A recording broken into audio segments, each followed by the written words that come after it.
Good evening mga ka-learning! So, andito ako para basahan ulit kayo ng bedtime story. Ang title niya ay The Twins Discover a Dodo by Cressida Cowell.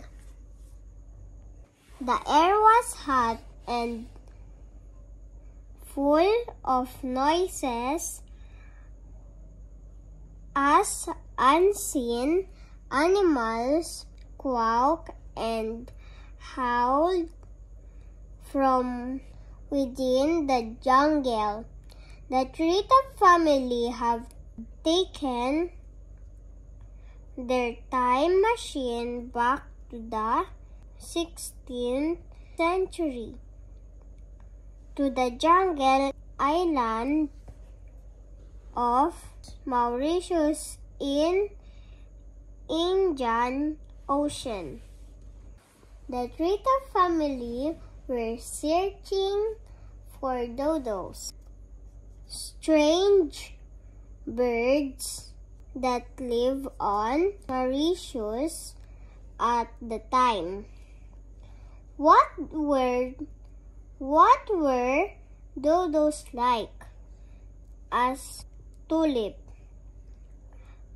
People used to think that dodos were heavy and slow and a bit gormless, explained Professor Penelope. But now is our chance to find out the truth. They had reached a large clearing in the middle of the jungle. Flock of birds was walking in the distance. Those can be dodos, said Aisha, looking through her binoculars. They're too thin. There are definitely dodos, replied Professor Penelope, and they don't look heavy at all. Now we mustn't get too close, whispered Professor Pablo. We mustn't disturb the dodos or touch them for their own safety. This is the perfect place to watch them from behind this rock. The dodos were wandering around the clearing, their beaks close to the ground. What are they doing? Asked Tulip. They're sniffing the ground, trying to pick up the smell of fruit, whispered Professor Pablo, very excited. So dodos are not gormless either. Aisha began to draw pictures of the dodos in her notebook. Ted had forgotten his pencils again. Will you lend me a pencil, Aisha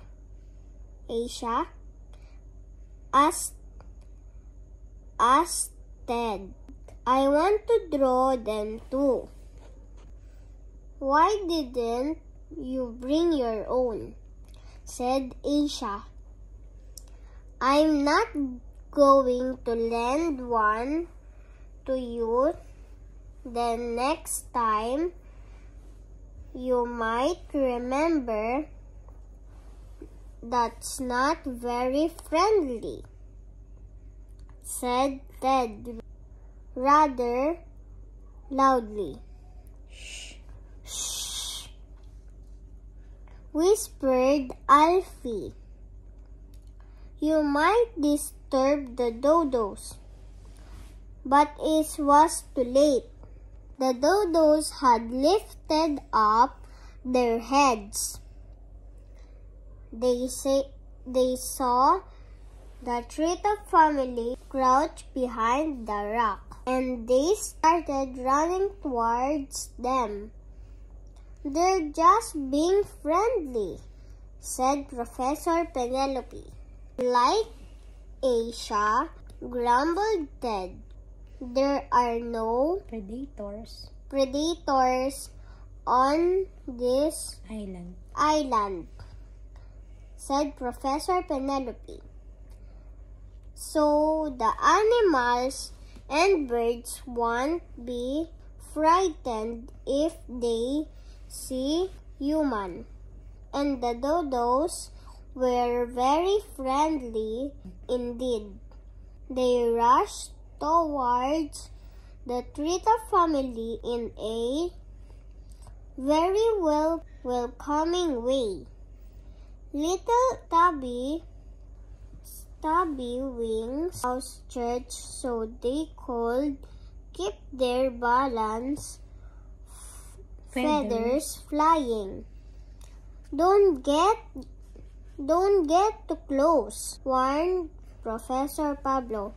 We're not moving, protested Alfie.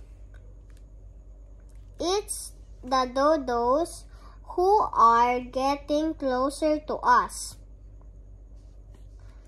Sure enough, the dodos came closer and closer and closer. Well, in that case, everyone, run! Decided Professor Penelope. So the whole treetop family ran out of the clearing as fast as they could. They overtook the giant tortoises, making their way across the clearing, their long necks peering out of their shells. They overtook the skinks basking on the rocks in the sunshine. But however fast they ran, the dodos seemed to keep up with them. I guess that prove it then, puffed Professor Penelope, looking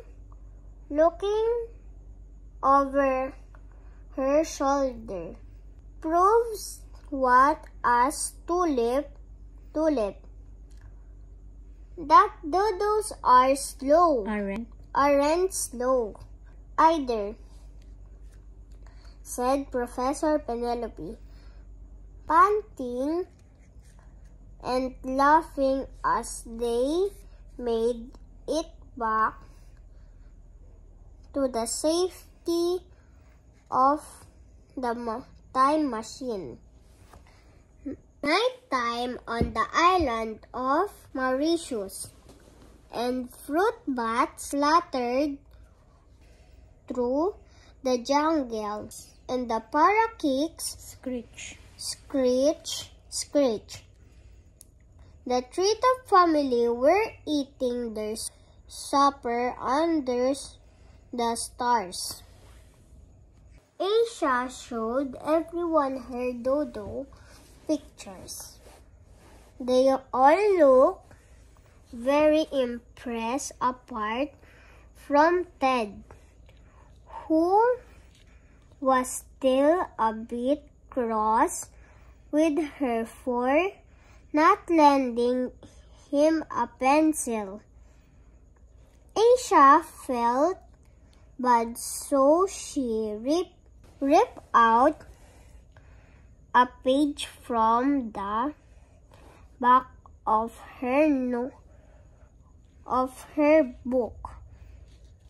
her book and gave Ted a pencil. Ted smiled and began to draw his own picture. So people were wrong about those dodos, said Tulip. They're not heavy or slow, harmless at all. And I was wrong about Aisha. Aisha too, said Ted. Aisha too, said Ted. She can be friendly sometimes, not as friendly as those dodos, though, said Alfie. Said Alfie. They were very, very friendly indeed. Maybe even a little too friendly. And that's the end of our story about The Twin Discover a Dodo by Cressida Cowell. Bye! Good night!